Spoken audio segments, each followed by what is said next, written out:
What's up, guys? This is server 121's Devilicious from the NFG No Fox Given Alliance. What's up, everyone? Today we're going to take a look at artifacts. Yes, this is an artifact basic guideline for players that are just starting to understand what are artifacts and how they are a game changer in terms of overall build performance of your march. Now, this video is actually developed. Quick shout out to Liliana from the NFG Alliance in server 121. Thank you so much for asking so many questions about how artifacts work. I hope this video that I've made for you actually helps you and other players with similar questions on understanding the world of artifacts.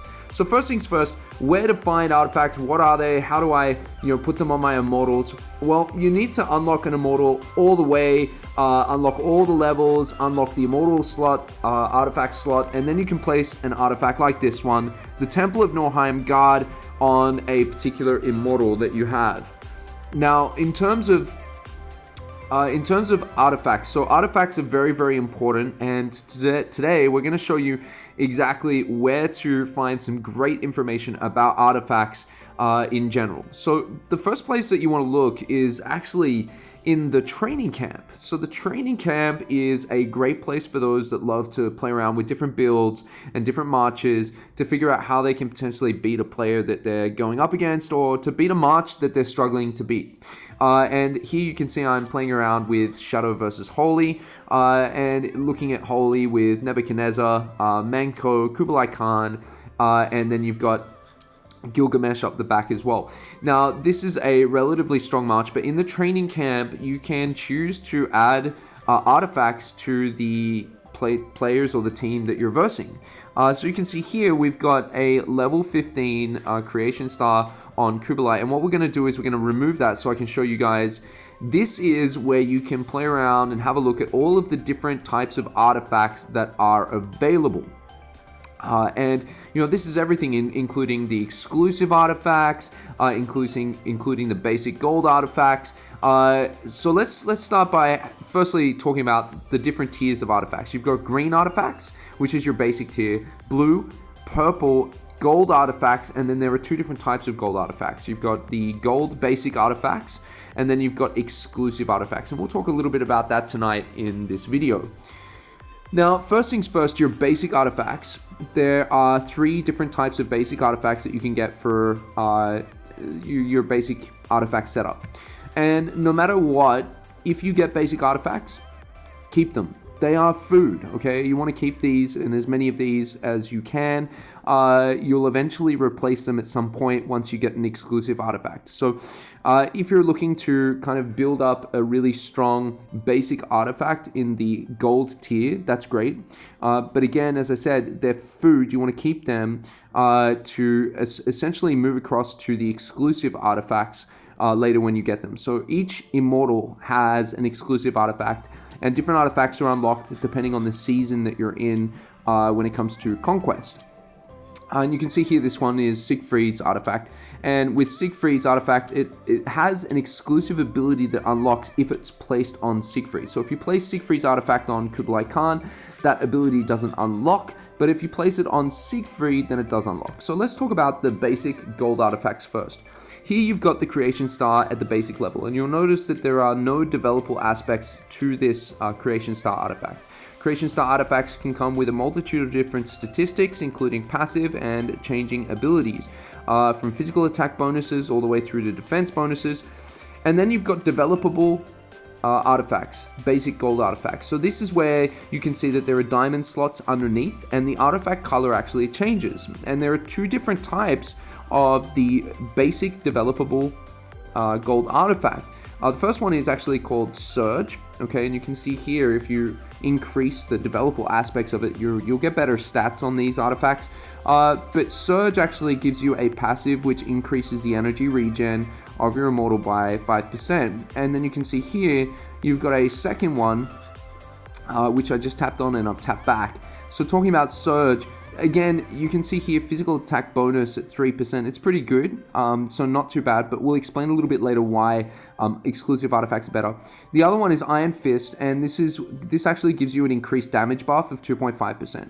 So ideally, what you're looking for is you want to get a developable artifact If you only have basic artifacts, you want to get the developable one. Now, the developable ones come with luck, so save up your artifact schematics and use them all at once. Build a whole bunch of them. You're guaranteed to, if you for example build 10, you're guaranteed to get maybe 2 or 1 developable artifact that you can use for a particular immortal. But it is luck. It's purely based on whether you have the ability to, the luck ability to pull these kind of like amazing ones as well. Now, in terms of exclusive artifacts are dedicated to exclusive immortals, and there's different artifacts available for different immortals. These are actually the best artifacts you can get in-game, and you want to keep these as much as possible, okay? You definitely don't want to get rid of these, you don't want to use them by mistake, and there are 3 different levels of exclusive artifacts as well. So you've got a basic tier exclusive artifact, and then you've also got developable artifacts.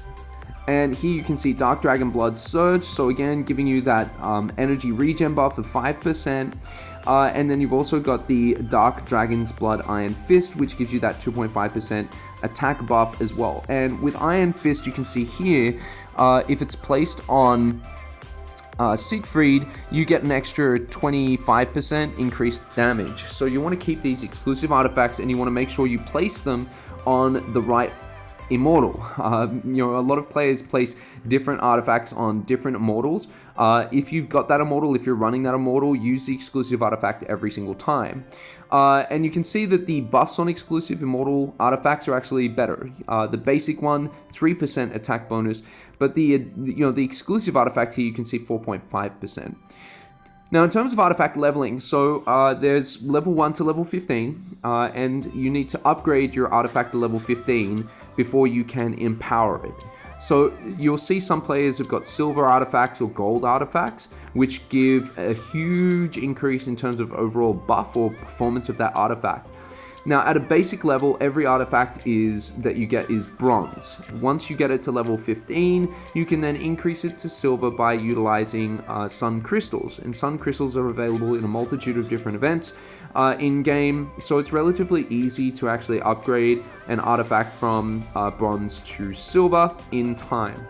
To upgrade an artifact from silver to gold, you do need empowered sun crystals, which are a little bit harder to get. They are available in gnome-based events. You can get up to 7 to 10, depending on luck again. So you're looking at 4 weeks worth of gnome events, and you'll eventually be able to empower one artifact from silver to gold, but it does need to be level 15.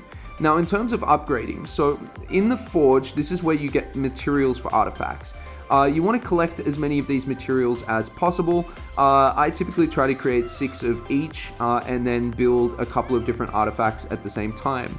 Once you've got the right ingredients, so you can see here 6 blue potions, 6 red potions, you've got the schematic available for an artifact, you can spend gold to actually make an artifact. And you can see Forge successful. This is a basic purple artifact. Now, this basic purple artifact is going to be used as food. So now we're going to talk a little bit about how to upgrade your artifacts. So you can see here I've got a whole bunch of artifacts that are already empowered at level 15. And then I've got artifacts down the bottom here. So this actually in your artifact backpack is where you find all of your artifacts. And I've got a level 11, it's a really good artifact for Siegfried. It's at level 11 at the moment and does a huge amount of attack damage. Okay, and what we can do is we can choose to use our kind of like non-using artifacts to increase the level or upgrade our artifact. Now, one key thing here is you never want to use an exclusive artifact for upgrading. If you've got an exclusive artifact, keep it. You need to keep those, and I'll explain why. For example, this artifact is the Hannibal artifact, and if you want to develop it from 3 stars to 4 stars, you actually need 4 Hannibal artifacts. So you can't use like basic attack artifacts to develop exclusive artifacts. Exclusive artifacts, you must have 4 of exactly the same artifact for you to develop it from 3 stars to 4 stars. 4 stars to 5 stars requires 5 of exactly the same artifact, so I need 9 in total to get this artifact from 3 stars to 5 stars. Never use exclusive artifacts for upgrading, only use them for developing, okay? And that's a big mistake that I made early on when artifacts first launched, and they made a change to the patch notes, basically saying for upgrading in the future, you need to use exclusive artifacts, and I didn't pay attention to it, and now I've got to wait until I've got enough schematics to be able to upgrade my exclusive artifacts to level 4 or level 5 stars in terms of the overall performance. So again, when you're upgrading, you can choose to use purple, or you can choose to use basic gold artifacts because they're food. Once you get an artifact to level 15, you can move it from silver to from bronze to silver, and once it's at silver, you can upgrade it to gold with empowered sun crystals, as I mentioned before. Now I'm going to quickly jump out of this forging menu, and I'm going to go into my backpack. I'm going to slide down here quickly into the bottom here. Sun crystals, so this is what's needed for bronze to silver upgrading, so you need 40 of these to upgrade one artifact from bronze to silver. And if you want to upgrade an artifact from silver to gold, you need the empowered sun crystals, and you need 40 of these as well, and these will help you to upgrade your artifacts from silver to gold. That's why you'll see some players have got gold artifacts. I hope this video is a really useful introduction to artifacts for players out there that are trying to understand a little bit more about how artifacts work. And if you've got any questions, feel free to write them in the comments below. Don't forget to subscribe to the channel and give me some love. Alright, that's it for today. We'll see you next time. Bye bye.